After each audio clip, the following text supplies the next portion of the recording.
So bukas ay Valentine's Day, araw ng mga puso.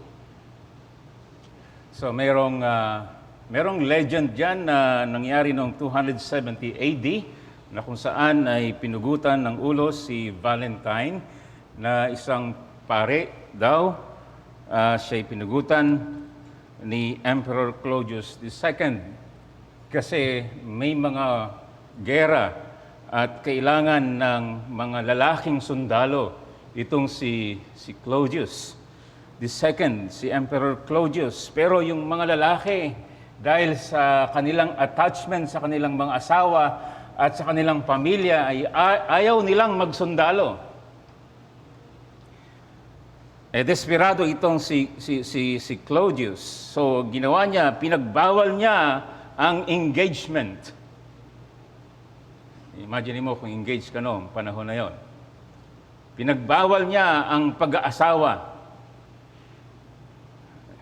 Imagine mo kung nakatakda na ang iyong kasal.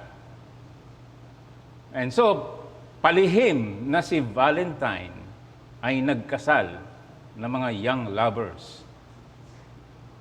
And so, hindi ito nakawala kay Emperor Claudius, kaya siya'y hinanap at kinaladkad at pinugutan ng ulo. At merong isang kwento daw na kung saan doon sa kanyang kulungan bago siya pinugutan ng ulo ay naging kaibigan niya yung bantay ng kulungan at merong yung anak na babae na kanyang naging malapit na kaibigan. And so yung huling sulat niya na letter para doon sa anak na babae ng bantay sa kulungan ay merong nakalagay sa dulo sa kanyang sulat na nakalagay ay from your Valentine. So yun ang legend daw at hindi ko alam, nabasa ko lamang ito. Another legend, sa Ireland naman, sa Ireland, meron daw isang hari na nagbalat kayo doon sa kanyang nasasakupan at siya'y dumalo ng isang handaan ng banquet sa isang baron at dahil hindi siya nakilala na hari nila, siya ay dinala doon sa mga mabababang uri ng tao na mga bisita. At dahil sa kanyang mga pananalita at sa kanyang gestures, sa kanyang sarili, hindi mapagkakaila na siya ay kakaiba sa kanyang karunungan. And so dinala siya doon sa mas mataas na mga tao na nakaupo sa handaan. At ganun din ang nangyari, hindi rin maipagkaila sa kanyang pananalita na talagang siya ay kakaiba. Kaya sabi ng isang noble doon, ikaw ay kakaiba at kung pwede lang maging hari, ikaw ay dapat maging hari. At inalis niya ang kanyang balat kayo at talagang siya yung hari nila. And so, ang kasunod na gusto kong sabihin, hindi na ito legend, ito'y katotohanan na, ito'y history na ang tunay na Diyos na lumikha ng langit at ang lupa. Kung baga, parang nagbalat kayo sa katauhan ng isang tao na tunay na Hudyo. At sa umagang ito, siya'y bata, kaya hindi makita ang pagka-Diyos niya. Subalit tunay siyang Diyos. Siya ang ating Panginoong Hesukristo. At siya ang tunay na Diyos na pag-ibig. Ayan sinasabi sa 1 John chapter 4, verse 8 and 16, ang hindi umiibig ay hindi nakakilala sa Diyos, sapagkat ang Diyos ay pag-ibig. And verse 16, ating nalalaman at sinasampalatayanan ang pag-ibig ng Diyos para sa atin.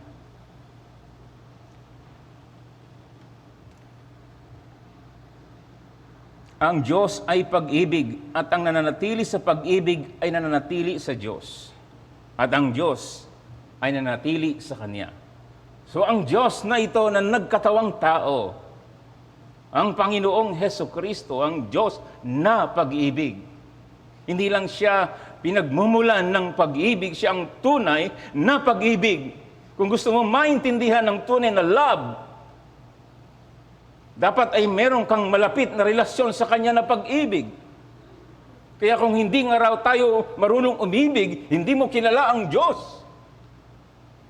Inimig niya tayo, umiibig tayo sa Kanya dahil una sa lahat, tayo umibig sa Kanya at sa buong sanlibutan, sa kabila ng kasamaan, ganun na lamang ang pag-ibig ng Diyos sa buong sanlibutan. Ibinigay niya ang Kanyang kaisa-isang anak upang ang sino man ang sumampalataya ay hindi mapapahamak sa apoy ng impyerno magpakailanman, kundi siya magkakaroon ng buhay na walang hanggang, buhay sa piling ng Diyos, sa paraiso, sa bagong langit at bagong lupa, walang virus, walang pagluha, walang kasalanan, walang kamatayan, walang tigil na kasama ang Diyos, magpakailan paman. Kilala mo ba siya? Gaano mo siya kakilala? Gaano kakalapit sa Kanya? Mga kaibigan, yung mga nasa online, di ko kayo nakikita kayo ng Diyos na pinapakilala ko sa inyo. Ikaw may ligtas na. Mga bata, mga kabataan, ligtas na ba kayo? Mga katandaan, meron na ba kayong assurance na ikaw ay ligtas?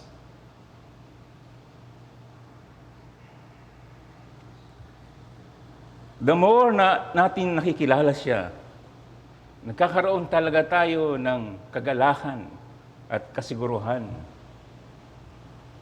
sa Kanyang pag-ibig. Walang sukat ang Kanyang pag-ibig, walang lalim, walang taas, walang lawak. Hindi mo kayang sukatin ang pag-ibig ng Diyos. Sa iyo na hindi karapat-dapat at nararapat sa walang hanggang paglayo sa Kanya, magpakailan paman. At ngayong umaga narito ka, praise the Lord. Maaari tayong magkakita ng face-to-face with face masks. Ang importante, bukas ang ating mga tainga. Mas magbuti, nakikita ko mga tainga ninyo, walang nakasaksak yan. Upang ang salita ng Diyos ay pumasok sa puso ninyo. Sapagat wala tayong hangarin na itaas dito sa pulpitong ito, maliban kay Kristo at siya na namatay para sa atin. Upang tayo'y maging tunay na mga anak ng Diyos. Nabasa natin dito ang teksto sa Lucas chapter 2, verses 39 hanggang 52. Ito yung karugtong ng pagpapahayag ni Dr. Luke sa kanyang 2 volumes na aklat, Gospel of Luke and the Book of Acts. At nais niyang ipakilala dito na si Jesucristo lang ang tagapagligtas ng buong sanglibutan, wala nang iba. At mahalaga na makita natin dito kung paano si Dr. Luke ay nag-research ng gusto. Ginawa niyang assignment niya ng isang magaling na doktor na nagsisiyasat, meticuloso sa mga pangyayari. In-interview niya mga tao na naandun sa pangyayari na yan. Kaya ito ang sinabi niya kay Theophilus at sa bawat isa sa atin. Ito yung reliable. Itong salita na ito yung reliable at ang kwento ng anak ng Diyos. Ang Diyos na pag-ibig, ang Diyos na tagapagligtas, ang Diyos na tagapaghatol. Mga kapatid kay Kristo, mga mananampalataya, bata at matanda, this is reliable. Heaven and earth will pass away, but my word will remain forever. Hindi ba yan ay isang kagalak-galak sa buhay, sa taong buhay pa, na kagaya mo? So sa teksto na ito, makikita natin ang karugtong ng ating pag-aaral sa kamanghamanghang gawa ng Diyos ng pagliligtas. Maging ang mga anghel sa langit, hindi mapigilan ng kanilang pag-awit ng papuri sa Diyos at kapayapaan sa mga taong kinalugdan niya. Sa dakailang history na ito, sa buong kasaysayan ng mundo. Nakita natin dito ang pagkabata ng ating Panginoong Hesukristo, ang kanilang pagpunta sa templo, at ang encounter nila nung nawala si Jesus, ang tagpuan si Jesus. At basahin natin ang ilang bahagi dito lamang sa mahalagang encounter ng isang pamilya. Verse 46 ng chapter 2. Pagkalipas ng 3 araw, kanilang natagpuan siya sa templo na nakaupo sa gitna ng mga guro na nakikinig at nagtatanong sa kanila. Ang lahat ng nakikinig sa kanya ay namangha sa kanyang katalinuhan at sa kanyang mga sagot. At nang siya'y makita nila ay nagtaka sila at sinabi sa kanyang ina, "Anak, bakit ginawa mo sa amin ng ganito? Tingnan mo, ang iyong ama at ako naghahanap sa iyo ng may pag-aalala." Verse 49, sinabi niya sa kanila, "Bakit ninyo ako hinahanap? Hindi ba ninyo nalalaman na dapat ay nasa bahay ako ng aking ama?" Magalang na sagot yun, ha? Hindi yun ay walang galang sa magulang. Binibigyan ko lang diin kasi ito yung title ng sermon na ito. Hindi ba dapat? Hindi ba dapat ikaw ay nasa tahanan ng iyong ama? Kung siya ay iyong tunay na ama. Kung sa panahon noon ay templo, ano ngayon sa panahon natin? Hindi ba ito'y iglesia na pagtitipon ng mga taong makasalanan na niligtas niya at tinubos ng kanyang dugo at ngayon kabilang sa kanyang pamilya, kapuso,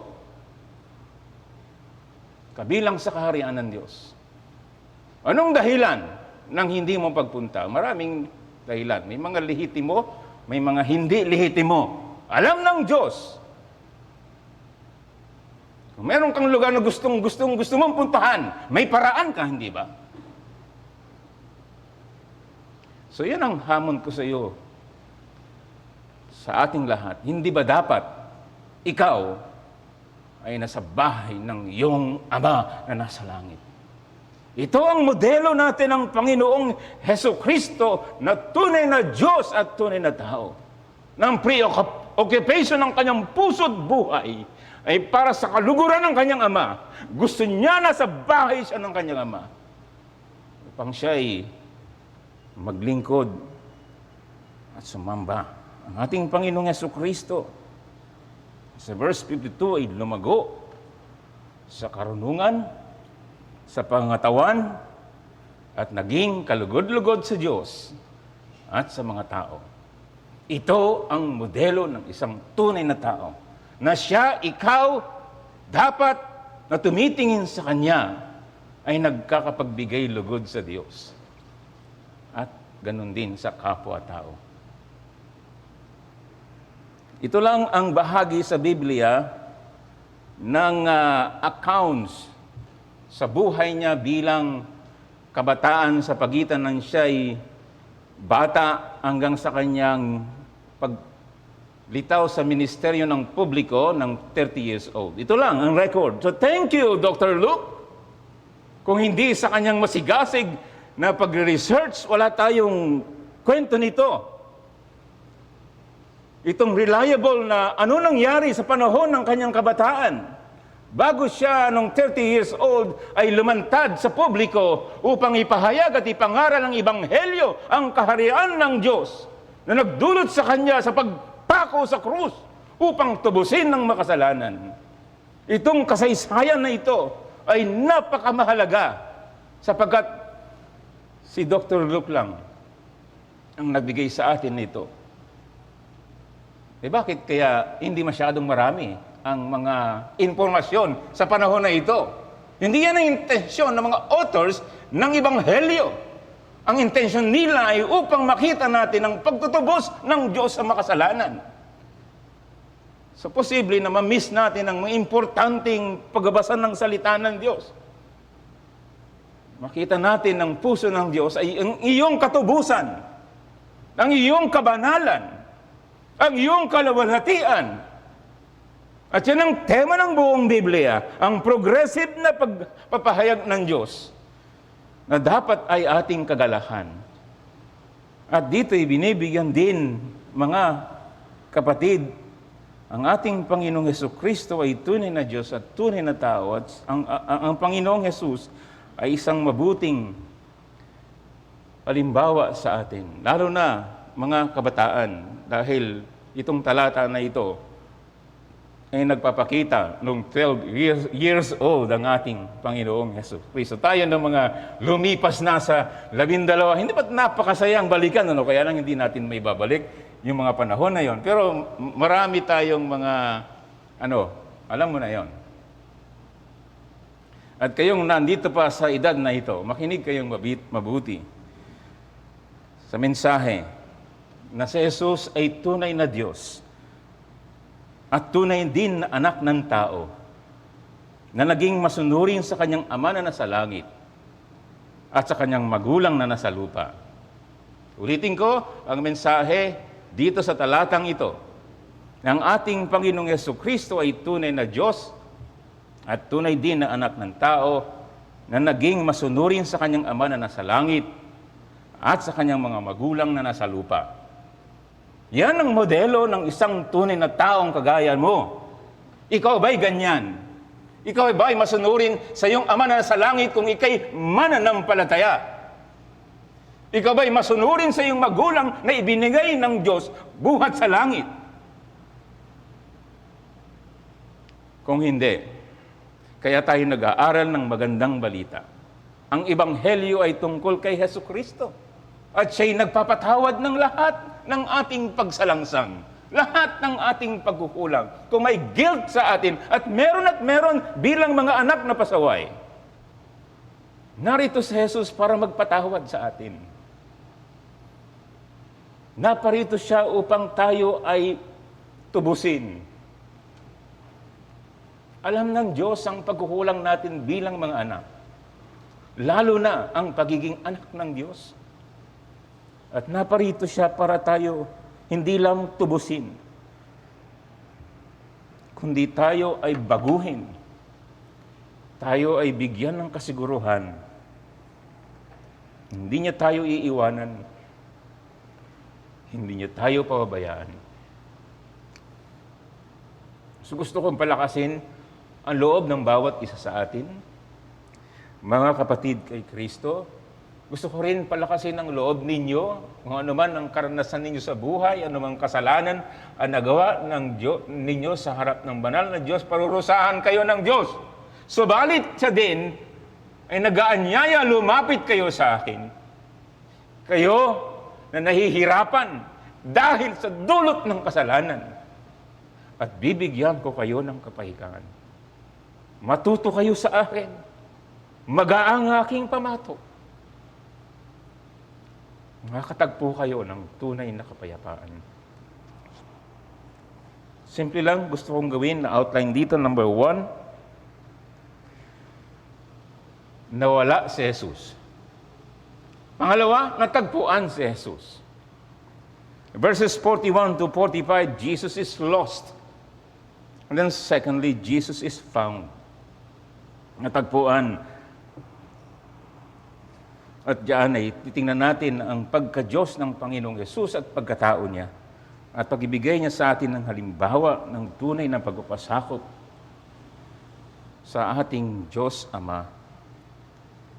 Si Jesus ay nawala verses 41 to 45, pero sa verses 39 to 40, in connection doon sa ating napag-aralan ng nakaraang linggo na kung saan ay dinila ang sanggol upang siya'y tuliin, upang siya'y ialay sa Diyos, base sa batas ng mga Hudyo. Sila'y mga masunurin Hudyo, mga makadiyos na mga Hudyo. Sila'y sumusunod sa kautusan ng Diyos. At nakita natin dito ang dalawang mga matatanda na sa kabila ng kahirapan sa buhay, hindi sila bumigay, hindi sila naghanap ng ibang kapayapaan at kasiyahan maliban sa Diyos. Matyaga na naghintay si Simeon, may mahigit na 10,000 na mga bata o magulang. Tinanong niya, ito na ba, ito na ba, ito na ba? Until the Holy Spirit ay nagsabi, ito na. At nung makita ay kinuha niya ang baby Jesus at kanyang itinaas at sinabi niya, Panginoon, pwede na akong mamatay. Nakita ko na ang iyong pagliligtas. Ito ang pinaka-importante sa buhay niya. Ang Panginoong tagapagligtas. Handa na siyang pumanaw sa mundo na ito at iwanan ng lahat at sumama sa kanyang Diyos na minamahal.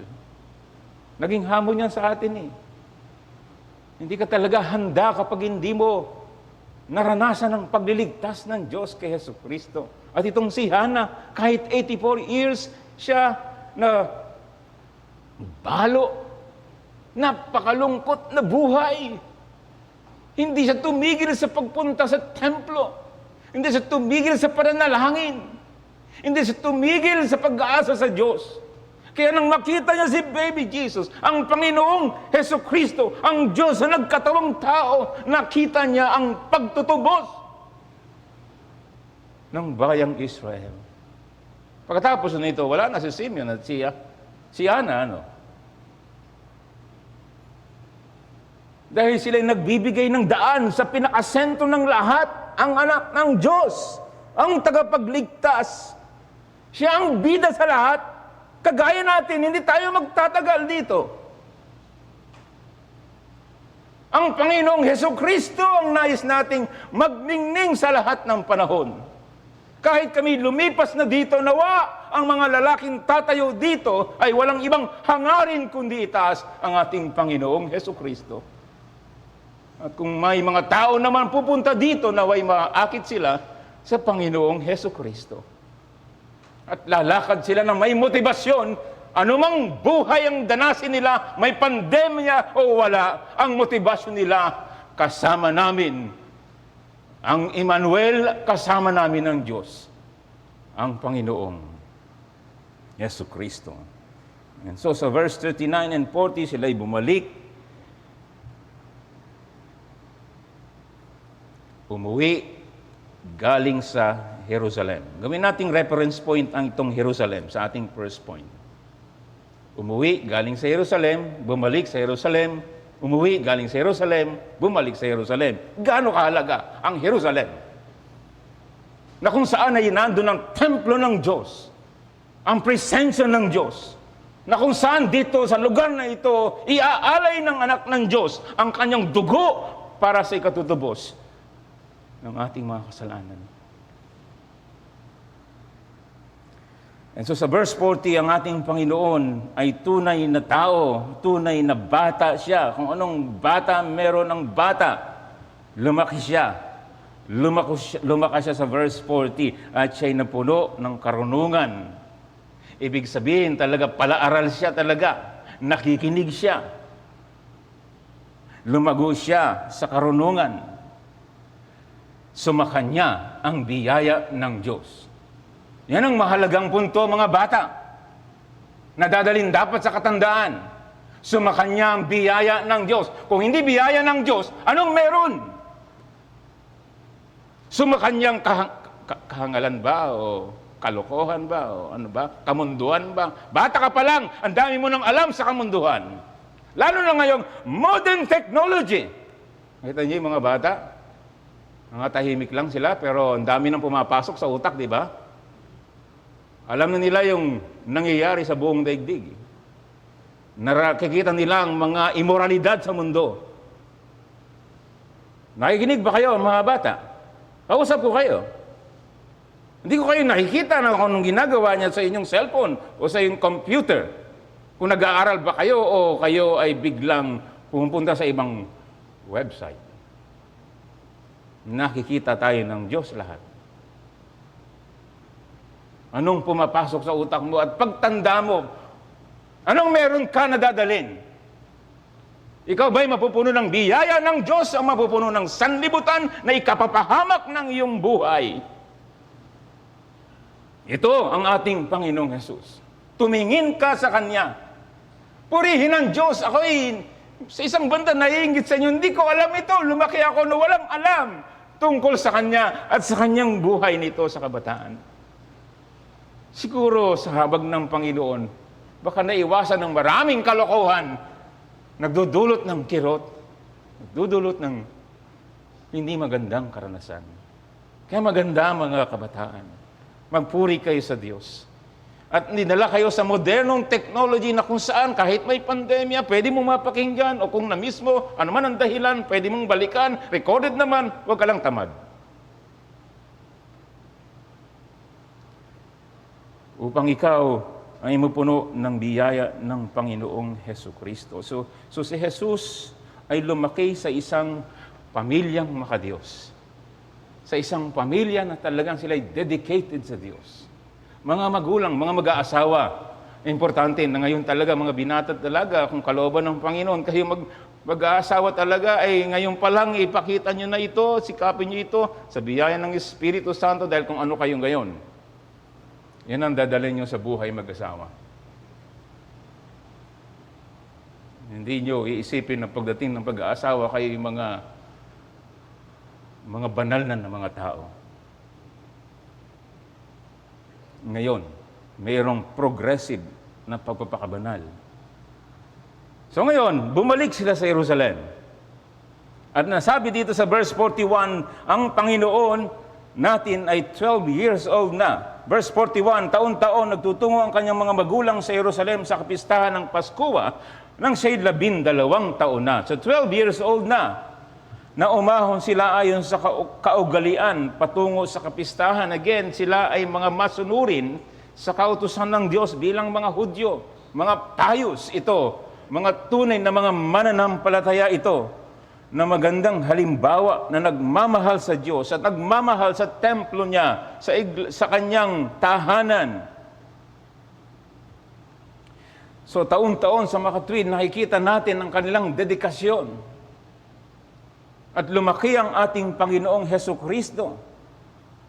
At meron ding kautusan kasi sa kanila na talaga ang 12 taon ay siya ay papasok na sa ika-13 taon na talagang siya ay tinatawag na anak ng kautusan. Siya na ngayon ay tunay na Hudyo at napasailalim sa batas at siya ngayon ay kailangang gumanap.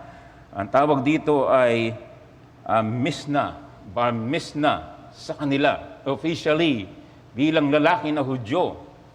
Siya ay pumapasok na pagiging responsable. 12 years old, 13 years old, responsable na. Ang daming mga irresponsable na mga tao, hindi lang sa teenager, pagdating sa mga ilang taon na, irresponsable pa rin.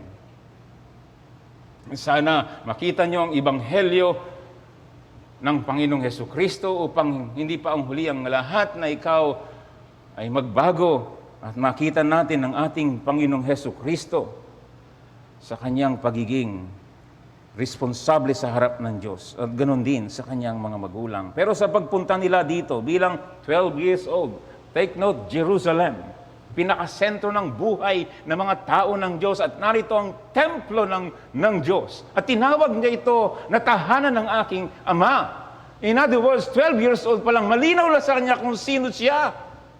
12 years old, alam niya na siya'y anak ng kataas-taasang Diyos. At ang templong ito, hindi lang ito lugar. Para lang masaya ka na makita mo ang architectural design. Dito sa lugar na ito, nagaganap ang pakikinig ng salita ng Diyos. Dito nagaganap ang pagsamba sa kataas-taasan at kabanal-banalang Diyos. Ang puso ng mga pious Jews ay lagi sana nandito. Pero at least once a year, dahil malayo sila, almost 80 o 120 kilometers away, at least ginagawa nila ito taon-taon upang sumunod ayon sa kalooban ng Diyos. Pero tingnan natin, obserbahan natin, pagganahin natin ang ating mga imahinasyon sapagkat walang masyado dito na binanggit. Pero bilang Hudyo, ano yung mga ginagawa dito sa templo? Anong ginagawa dito pag Passover festival? Ito yung piyesta ng Passover na kung saan ang mga tao, ang mga tao sa iba't ibang probinsya, sila napunta sa lugar na ito at sila nag-spend dito, at least sila 1 week sila at sila nakasakay sama-sama na taga doon sa Nazareth. Sila ay caravan. Marami silang sama-sama dahil maraming mga panganib sa daan. Papanganib ang daan, walang train, walang grab doon, walang joyride doon, walang airplane doon. Mahirap na paglalakbay sa disyerto, sa kabundukan, sa kapatagan. At may mga masasamang tao. So, isang safety rin na isang caravan na sama-sama mula sa Nazareth at maglalakbay doon sa tahanan ng Diyos. At sa araw na ito, nakikita natin ang kaabalahan ng mga magulang ng mga tao sa paghahanda. Doon din sa lugar na yun, maraming nagtitinda, maraming mga hayop na daladala, yung mga rams, yung mga sheep na umuunga. Maingay! Bakit? Gagamitin yon para sa pag-aalay. At yun ay papatayin at makikita doon ang dugo na tatagas. At yung mga pari ay gumaganap ng kanilang mga tungkulin sa mga pagsusunog, sa mga pag-aalay ayon sa kanilang kautusan. At lahat ng ito'y naglalaro sa kaisipan ng 12-year-old. Anong ibig sabihin nito? Bilang magulang, ito'y pagkakataon na magpaliwanag sa kanila. Si Jose at si Maria, saka sa pamamagitan ng anak na ito na marami nang nalaman tungkol sa buhay ng bayan ng Diyos at ang mga kautusan ng Diyos, yung sulat ni Moses, at yung mga seremonya na kanilang ginagawa. Maaaring ang Panginoong Hesus nagtatanong, anong ibig sabihin nitong mga umaunga at sinusugatan at kinukuha ang dugo at nag-aalay. Halay sa Diyos, anong ibig sabihin ng lahat ng ito? Isang pagkakataon nito sa magulang ng Panginoong Hesus na ipaliwanag, alam mo ba, anak, ng ating mga ninuno ay 400 taong alipin sa bayan ng Ehipto. Ang ating mga ninuno ay naghihirap doon at maraming namatay. Ngunit sa kahabagan ng Panginoon at katapatan ng kanyang tipan, itinayo niya si Moses at nagpakita ng iba't ibang salot doon. At nakatakas ang bayan ng Diyos, ang ating mga ninuno, at hinati ng Diyos sa pamamagitan ni Moses ang karagatan. Ang ating mga ninuno'y nakatawid at nabuhay, samantalang ang mga kaaway na humahabol sa kanila, sinarado at ang karagatan at namatay silang lahat. Alam mo ba doon sa disyerto ng 40 taon, walang pagkain doon, walang tubig, pero nag-supply ang Diyos na ito. Isang pagkakataon na magpaliwanag sa makapangyarihang katangian at gawa ng Diyos. Nakikita niyo bang mga magulang kung anong halaga ng ating responsibilidad sa ating mga anak sa maikling panahon lamang na ipaliwanag anong ginawa ng Panginoon sa buhay mo? Bakit ka sumasamba dito? Ano ba nangyari sa buhay mo? Ano bang ibig sabihin itong Lord's Supper? Ano bang ibig sabihin dito na kailangan linggo-linggo? At sa Panginoong Hesus, ito ay very significant. Ito ay napakamahalaga. Bakit? Siyang ultimate sacrifice. Itong mga nakikita niya ay tumutukoy sa Kanya na isang araw after how many years? 18 years. Siya ang iaalay. Ang tanging alay, the Lamb of God, na mag-aalis ng kasalanan. Ang lahat ng ito sapagkat siya'y lumalago sa kaalaman, unti-unti, nalalaman niya siya ay sinugo ng Diyos bilang tupa ng Diyos sa ikatutubos ng mga makasalanan. And so natapos ang 7 days at bilang 12 years old na napaka-mind-blowing ito sa kanya. And so therefore, ang sumunod na pangyayari dito, matapos ang almost 7 days, umuwi na sila by caravan. At natapos ang kapistahan sa verse 43 at sila'y bumalik. Take note, na natili ang batang si Jesus sa Jerusalem. Ngunit hindi ito alam ng kanyang mga magulang. Nakalipas na ang isang araw na kanilang paglalakbay, almost 70 or 80 kilometers siguro from here to Tarlac, na ang buong caravan, hindi nila namalayan, wala si Jesus. Well, may explanation dito. Remember, siya young man. Very excited sa maraming bagay. At siyempre, caravan yon, may mga kapatid na siya, may mga pinsan, kamag-anak, mga kapitbahay, and so maybe, nandun siya sa mga kalalakihan. Yung kanyang magulang doon naman sa mga kasama nila.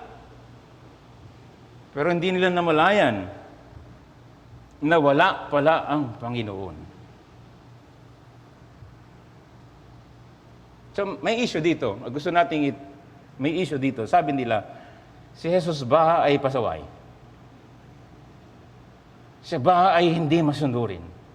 May mga tao na nag-iisip ng ganyan. Hindi ganyan isip natin sapagkat ang Panginoon ay walang kasalanan. Siya ay sinless. John 8:46, sino sa inyo ang makakasumbat sa akin tungkol sa kasalanan kung sinasabi ko ang katotohanan? Bakit hindi kayo sumasampalataya sa akin? John 8:29, at siya ay nagsugo sa akin, ay kasama ko, hindi niya ako pinabayaan nag-iisa sapagkat lagi ko ginagawa ang mga bagay na kalulugod sa Kanya. Ang Panginoon ay sinless, walang kasalanan. Hebrews 4 verse 15. Sapagkat tayo ay mayroong isang pinakapunong pari na marunong makiramay sa ating mga kahinaan, isa na tinukso sa lahat ng paraan, gaya rin naman natin, gayon may walang kasalanan. 1 Peter 2 verse 22, siya ay hindi nagkasala at walang natagpo ang pandaraya sa kanyang bibig. 1 John 3 and verse 5, nalalaman ninyo na siya'y nahayag upang mag-alis ng mga kasalanan sa Kanya na walang kasalanan. And then lastly, 2 Corinthians 5:21, para sa ating kapakanan, ginawa niyang may kasalanan siya na hindi nakakilala ng kasalanan, upang sa Kanya'y tayo'y maging katwiran ng Diyos. I hope sa maraming talata ng Biblia, settled tayong lahat, ang ating Panginoon ay sinless, walang kasalanan ni anuman. Pero tunay siyang tao, di ba?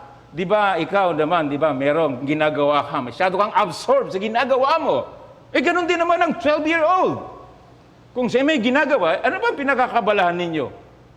I'm sure, sigurado ako, marami sa inyo, abala dito, no? Ano man ang iyong pinapanood, minsan, tinatawag ka na ng nanay mo, tatay mo, para kang walang narinig. O kaya naman, iba sa inyo na mahilig sa basketball, o anumang sports, o whatever, na ating leisure. Tinatawag na tayo, kinakausap, pero labas-pasok lamang, ano? Kasi absorb tayo doon at ang Panginoon absorb hindi sa mga bagay na sa sanlibutan. Absorb siya sa mga bagay sa Diyos. So hindi na malayan niya na naiwanan na siya ng caravan. Hindi ko alam, saan ba siya natulog? Natulog ba siya doon? Hindi na sinabi dito. May mas importanteng gustong sabihin dito. Meron ding lesson dito, nabasa ko, kay Harry Ironside. Posible pala na abala ka sa maraming bagay kahit sa ministry. Pero wala na pala si Jesus.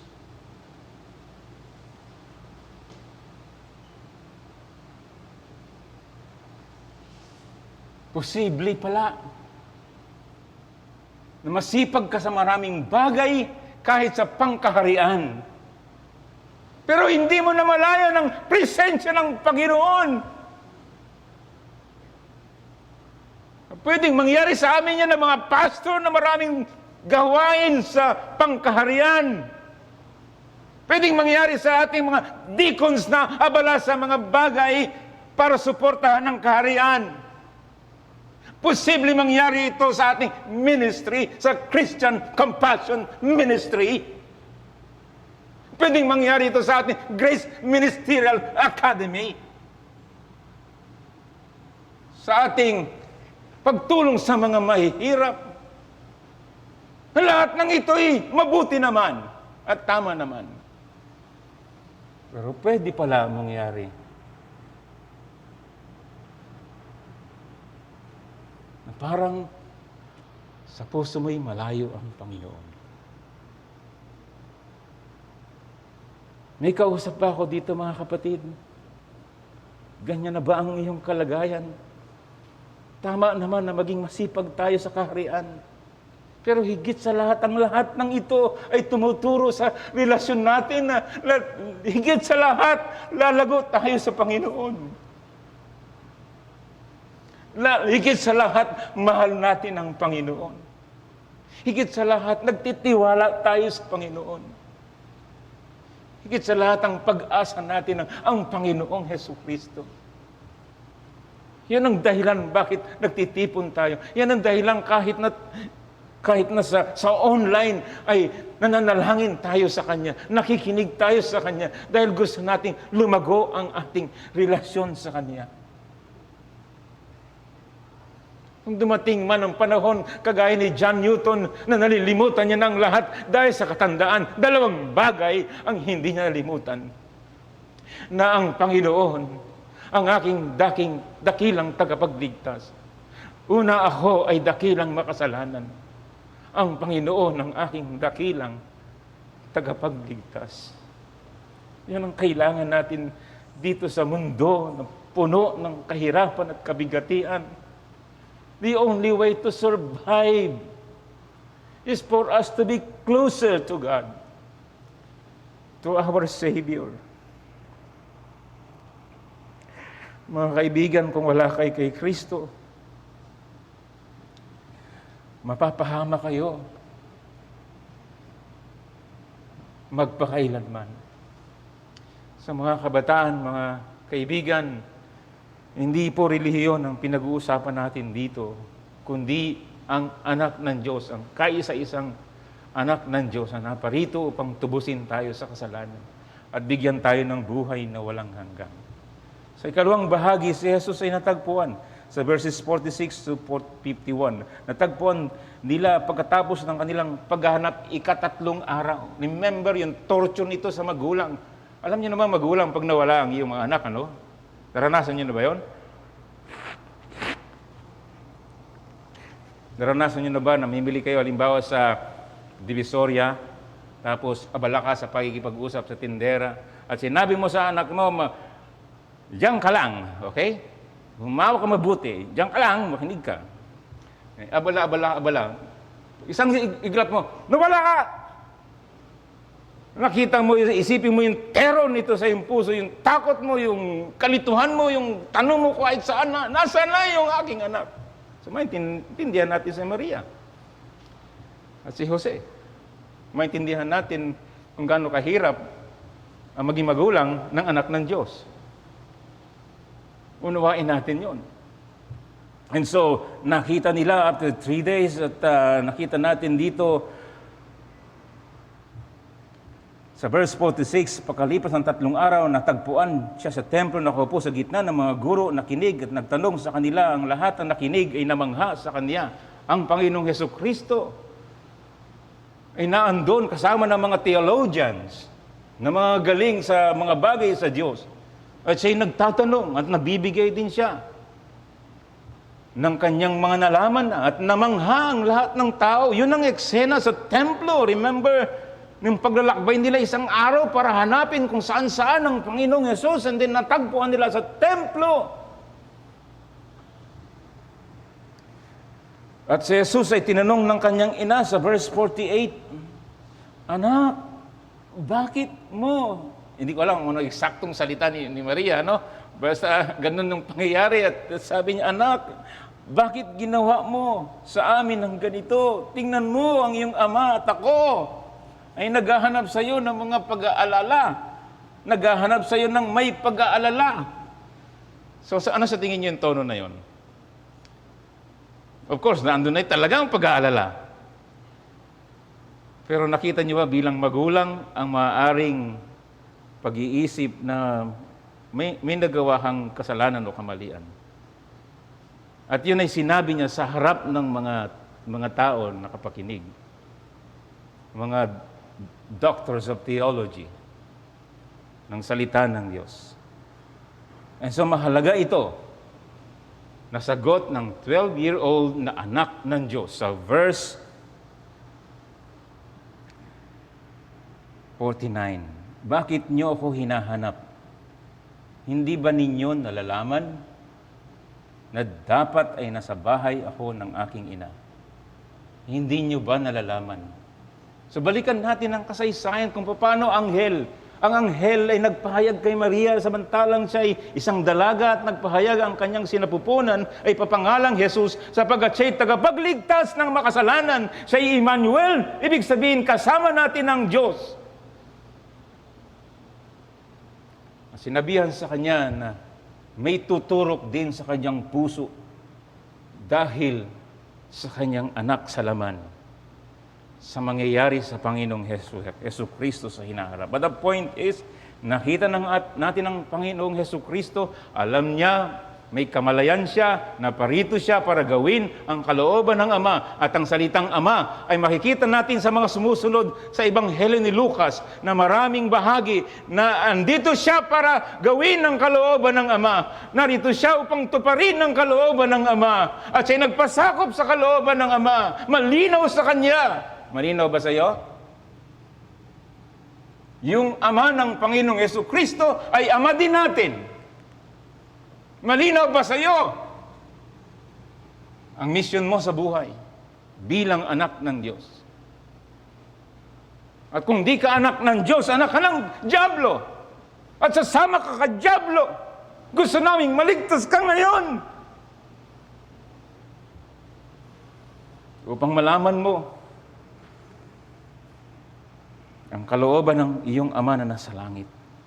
Yan ang punto dito, si Jesus ay tunay na anak ng Diyos. Tunay na anak ng tao din sapagkat nakita natin sa verse 51, umuwi siyang kasama nila. At dumating sa Nazareth na naging masunurin sa kanila. Take note! Masunurin sa kanila kay Jose at Maria na ginamit ng Diyos na instrumento bilang kanyang mga magulang sa lupa. At ang Panginoong Jesus ay sumunod sa kanya. Ang Panginoon ay naging masunurin at sumunod dito'y lumago ang Panginoong Hesus sa karunungan, sa pangatawan, at naging kalugod-lugod sa Diyos at sa mga tao. Nagpatuloy siya sa gawain. Maybe yung gawain ni Jose na karpentero ay nagpatuloy siya sa gawain na yon. At si Joseph, sumusunod na pangyayari ay nawala na rin sa eksena. Presumably, baka namatay na siya. At si Jesus bilang panganay ay talagang kusang loob niya na dinala ang responsibilidad ng isang pamilya, ng pagtatrabaho, ng pagiging karpentero, habang siya'y lumalago sa karunungan at kaalaman ng kanyang Ama. So ito ang anak ng Diyos, ang tunay na anak ng Diyos, na nagkatawang tao, naging masunurin sa kalooban ng Ama. Malinaw sa Kanya ang priority, ang kalooban ng Ama. Seek ye first the kingdom of God. And all these things shall be added unto you. So let me close this sa mga aral na ating tandaan dito. Number 1, si Jesus ay sinanay ng kanyang mga magulang sa mga bagay tungkol sa Diyos. Mga magulang, saan nyo sinasanay ang inyong mga anak?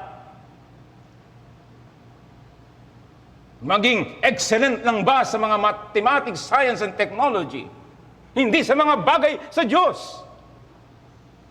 Mga anak, saan kayo excellent? Ito ang ating Panginoong Hesus. Nag-excel din siya sa kanyang gawain sa lupa, pero higit sa lahat, sa mga bagay na pangwalang hanggang, mga bagay ng kaharian. Mga magulang, tandaan natin ang Kawikaan 22 verse 6, sanayin mo ang bata sa daan na dapat niyang lakaran at kapag tumanda siya ay hindi niya ito tatalikuran.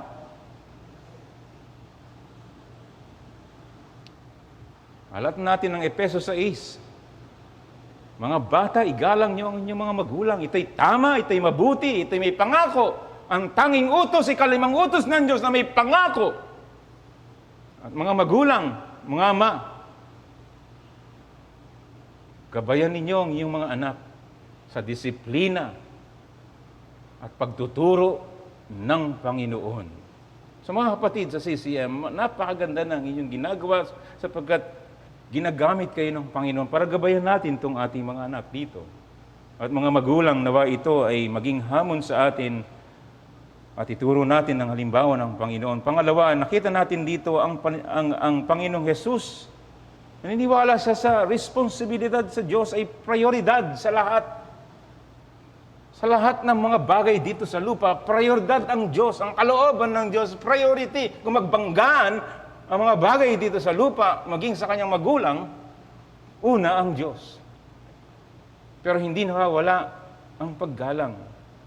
Sa mga katuwid, pagbutihin natin patuloy ang pagpapasalamat sa ating kaligtasan, ang pag-aaral ng salita ng Diyos, ang pananalangin, ang mga bagay na makalangit. At pangatlo, tingnan natin dito, siya'y nagpasakop sa kanyang Ama sa langit. Nagpasakop siya sa kanyang mga magulang sa lupa. Ikaw ba'y masunuring anak? Hindi lang ito mga magulang sa tahanan, kundi otoridad na nilagay sa iyo, sa gobyerno, sa eskwelahan, mga teachers, sa trabaho, meron kang mga boss, may mga superior ka, inilagay ng Diyos, ikaw ba'y masunurin? Inilagay ng Diyos ang gobyerno, inilagay niya ang mga professor and teacher, at sa iglesia, anong inilagay ng Diyos? Ikaw ba'y masunurin sa inilagay ng Diyos na otoridad? Ang mga pastor, upang kayo'y pangalagaan sa inyong kaluluwa. Ikaw ba'y masunurin? Ikaw ba'y sumusuporta? Ikaw ba'y nagdudulot ng kirot? O nagdudulot ng galak, nagpapasigla? Nawa, tumingin ka sa Panginoong Hesukristo bilang halimbawa. At ang panghuli, ang Panginoong Hesus ay lumago sa kanyang mental, sa kanyang physical, sa kanyang spiritual, and sa kanyang social life. Balanced life. Marami sa atin dito imbalance. Magaling tayo siguro sa mental, pero pagdating sa physical, baka bagsak marami sa atin. Ang iba naman puro physical. Yung iba magaling sa physical, sa mental, pero hindi sa social. Sa mga kapatid, i-balanse natin kung saan tayo mahina, humingi tayo ng payo. Ito ang ating Panginoong Hesukristo. Tunay na Diyos, tunay na anak ng tao. Masunurin sa Diyos Ama, masunurin sa mga otoridad na inilagay ng Diyos. Pagpalain nawa ng Diyos ang mensahe na ito. At muli, ako'y namamanhikan sa mga hindi paligtas. Ngayon ay araw ng kaligtasan na parito ang Panginoon upang ialay ang kanyang buhay ng pangtubos ng ating mga kasalanan, upang ikay maging mga anak ng Diyos. At maaring tumawag sa Kanya, Ama na nasa langit, at sasama sa Kanya ngayon at magpakailan pa man. Amen. Let's pray. O Diyos namin, purihin ka magpakailanman. Nawa, O Diyos, ang mga katotohanan na aming natutunan ay iyong pong iukit sa puso ng bawat isa. Magpalakas ka, magbigay ka ng galak dahil sa Ebanghelyo sa mga mananampalataya. At dalangin din namin ang Ebanghelyo, Panginoon, ay may pang-akit sa kaligtasan sa mga nasa labas ng iyong kaharian. At ang lahat ay mauwi sa kapurihan mo lamang. Ito'y dalangin namin sa pangalan ng Panginoong Hesus. Amen.